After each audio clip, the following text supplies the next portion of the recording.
Você sabe realizar adição e subtração de frações?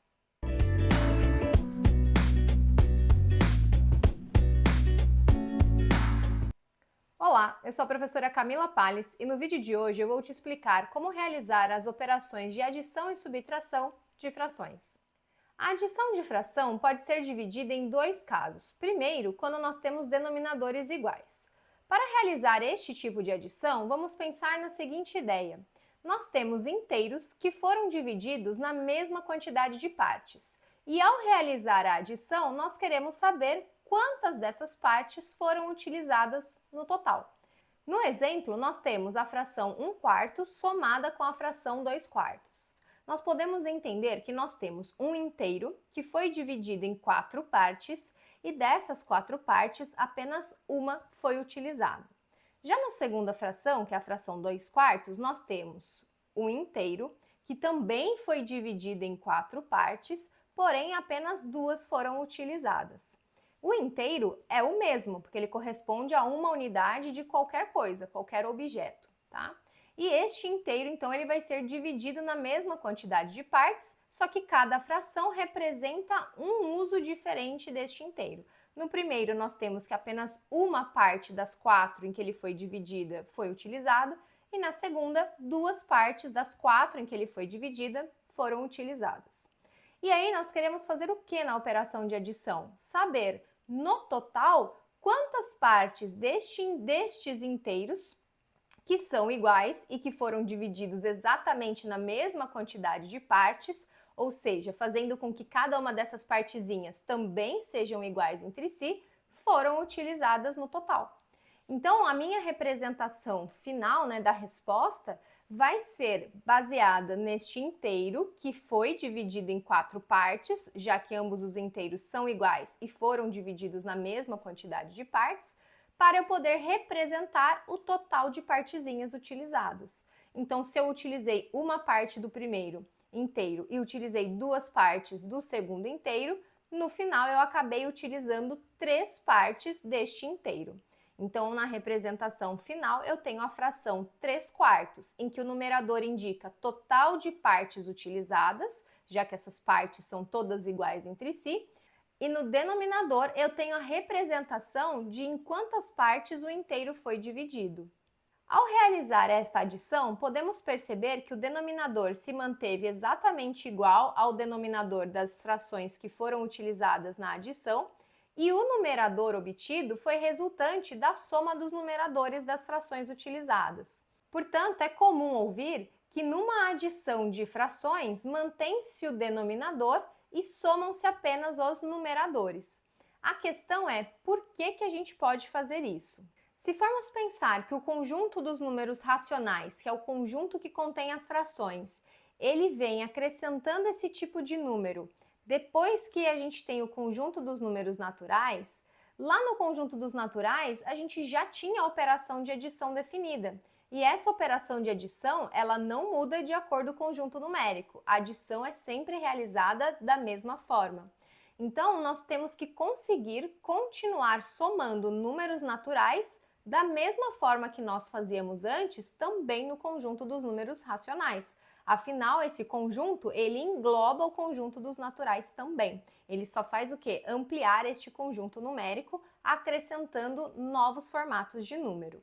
Então, vamos ver este outro exemplo. Ao somar os números 2 e 3, lá no conjunto dos números naturais, a gente sabe que o resultado é 5. Mas esses números naturais, eles podem ser reescritos na forma de um número racional, ou seja, na forma de um número fracionário, cujo denominador é 1. Então, ao escrever o número 2 como um número fracionário, ele pode ser reescrito como sendo 2 sobre 1. E o número 3 também como sendo 3 sobre 1. E ao fazer essa soma, o resultado precisa continuar sendo 5. 5, por ser um número natural, ao ser escrito na forma de uma fração, ele será escrito como 5 sobre 1.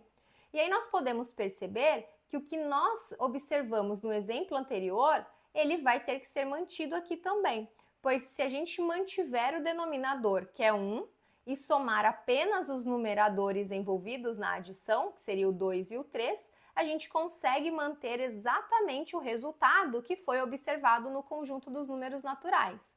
Não faria sentido essa adição ocorrer de uma forma diferente, senão estaríamos invalidando o que nós já aprendemos no conjunto dos números naturais. Agora, vamos entender como fazer a adição de fração no segundo caso, que é quando nós temos frações com denominadores diferentes. Vejamos este exemplo. Nós queremos somar as frações meio com 2/3. Vamos entender que a fração meio ela é um inteiro que foi dividido em duas partes e a fração 2/3 é um inteiro que foi dividido em três partes.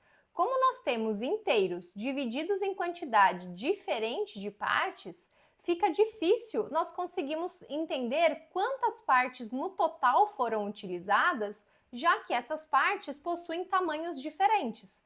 Dividir um inteiro em duas partes, essas partes têm um tamanho. Dividir um inteiro em três partes, essas partes têm um tamanho menor do que quando dividido em dois. Então, o que nós precisamos fazer é redividir estes dois inteiros numa mesma quantidade de partes, para que elas passem a ter o mesmo tamanho. E aí sim, ao terem o mesmo tamanho, nós caímos no caso anterior, onde nós vamos conseguir, a partir de partes de mesmo tamanho, conseguir fazer a junção delas para dizer quantas partes iguais entre si foram utilizadas no total. E para isso, nós utilizamos um conceito chamado de fração equivalente.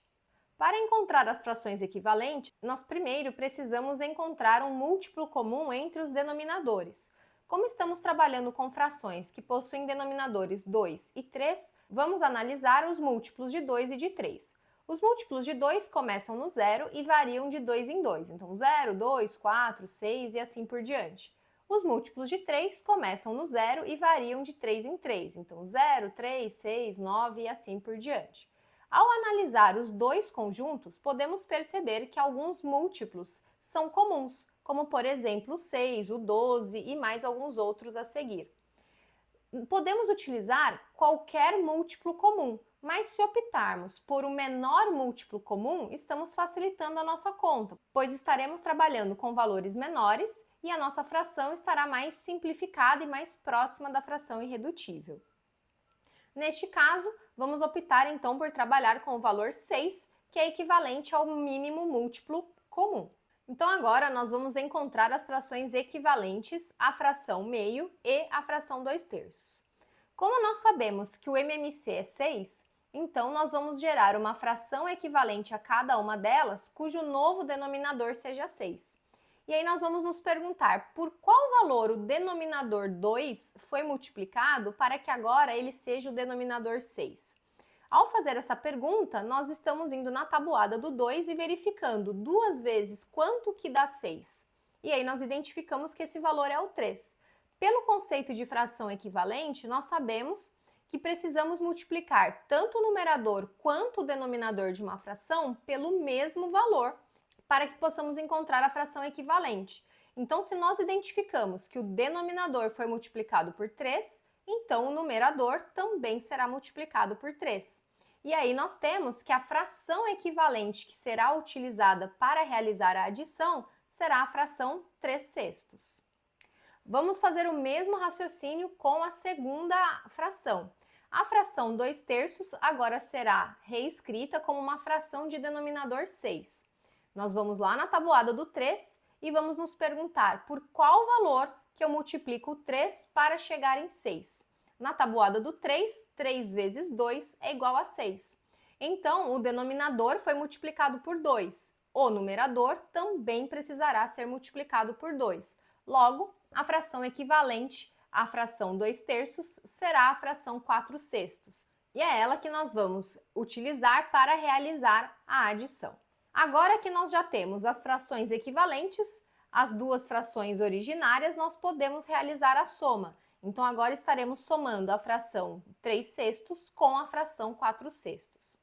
E ao realizar essa soma, pelo caso anterior, nós sabemos que vamos manter o denominador, que é 6, e vamos somar os numeradores, 3 mais 4 dando 7. Só que nesse caso, quando nós analisamos a fração resultante, que é 7/6, nós podemos observar que o numerador é maior que o denominador. E isso nos indica uma outra coisa. Nos indica que as partes totais, elas ultrapassam o total de partes em que o todo foi dividido. Então, nós podemos também representar essa resposta como sendo um inteiro e um sexto, pois este inteiro que foi redividido em 6 partes, na hora que nós contamos total de partes utilizadas, nós percebemos que foi necessário utilizar um inteiro por completo, ou seja, todas as suas 6 partes, e ainda ficou faltando uma para ser contabilizada. Como esse inteiro já foi utilizado, nós precisamos pegar mais um inteiro, também dividi-lo em 6 partes, e dessas 6 partes, apenas uma foi necessária para poder representar o total de partes utilizadas. Então, nós temos aí duas formas de representar este resultado, ou na forma de fração imprópria ou na forma de numeral misto. Se você tem alguma dúvida em relação ao conceito de numeral misto ou de fração equivalente ou até mesmo sobre MMC, sugiro que veja na descrição deste vídeo os links referentes a estas aulas que já existem no canal. Como a subtração ela pode ser entendida como uma adição de valores com sinais opostos, a realização dessa operação vai seguir a mesma ideia da operação de adição. E nós também podemos dividir em dois casos: subtração de frações com denominadores iguais e subtração de frações com denominadores diferentes. Importante salientar aqui que quando estamos ensinando a ideia de subtração de frações para crianças do ensino fundamental 1 ou anos iniciais do ensino fundamental, essas crianças elas não trabalham com a ideia de número negativo, então elas aprendem o conjunto dos números naturais e depois elas vão para o conjunto dos números racionais. Então, ao ensinar a subtração de fração para este grupo de crianças, é importante ressaltar para elas que só dá para fazer subtração de frações se a primeira fração for maior que a segunda, pois só é possível realizar a conta quando uma quantia menor é tirada de uma quantia maior. Vejamos então o primeiro caso em que nós temos subtração de frações com denominadores iguais. Novamente, nós vamos seguir a mesma ideia da operação de adição de frações com denominadores iguais. Vamos manter os denominadores e apenas operar nos numeradores. Então, no exemplo, nós temos a fração 3/4 menos a fração 2/4. Vamos manter o denominador 4 e realizar a subtração apenas entre o 3 e o 2. 3 menos 2 igual a 1, então o resultado, 1/4. Ao analisar a representação visual dessas frações, essa ideia fica mais clara, pois na primeira representação nós temos um inteiro dividido em 4 partes, das quais 3 foram utilizadas.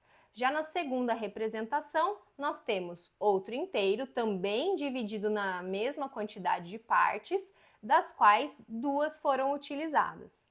Como nós temos 3 partes da primeira e agora vamos tirar 2 dessas partes, e lembrando que essas partes têm o mesmo tamanho, né, são partes iguais entre si, quando eu tenho 3 e tiro 2, fica uma parte.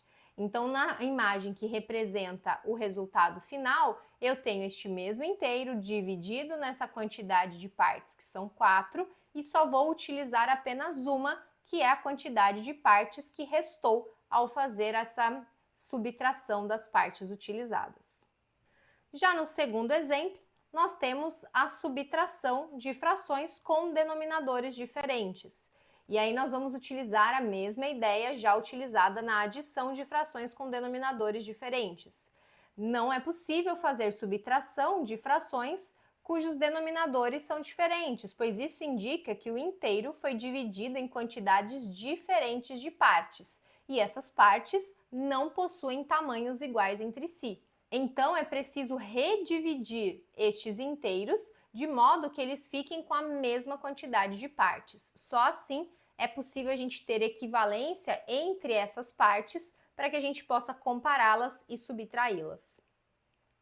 Então, neste exemplo, nós temos 2/3 menos meio. Como o denominador 3 é diferente do denominador 2, vamos precisar novamente encontrar um múltiplo comum entre esses denominadores para que essas frações possam ser reescritas em forma de frações equivalentes. Analisando os múltiplos de 2 e os múltiplos de 3, nós percebemos que o menor múltiplo comum é 6, mas existem outros múltiplos comuns. O ideal é utilizar o menor por questão de facilidade e menos trabalho, mas qualquer múltiplo serve, como já foi dito. Então agora, para encontrar as frações equivalentes, precisamos analisar por qual valor o denominador foi multiplicado para que possamos multiplicar também o numerador pelo mesmo valor. Analisando então a primeira fração, que é meio, podemos verificar que o denominador 2 foi multiplicado por 3 para gerar o novo denominador, que é 6. Portanto, o numerador também precisará ser multiplicado por 3. Logo, a fração equivalente será a fração 3/6. Para a segunda fração, que é a fração 2/3, o denominador foi multiplicado por 2. Logo, o numerador também precisará ser multiplicado por 2. E chegamos então à fração equivalente 4/6. Então agora, ao realizar a subtração, utilizaremos as frações equivalentes. Então ficará 4/6 menos 3/6. E aí nós podemos utilizar o que já vimos no caso anterior, onde frações com denominadores iguais, nós mantemos o denominador, afinal o inteiro permanecerá sendo dividido sempre na mesma quantidade de partes, e vamos operar apenas no numerador, fazendo a diferença entre o total de partes que foram utilizadas. Então faremos a diferença de 4 menos 3, resultando em 1. Então o resultado final é a fração 1/6.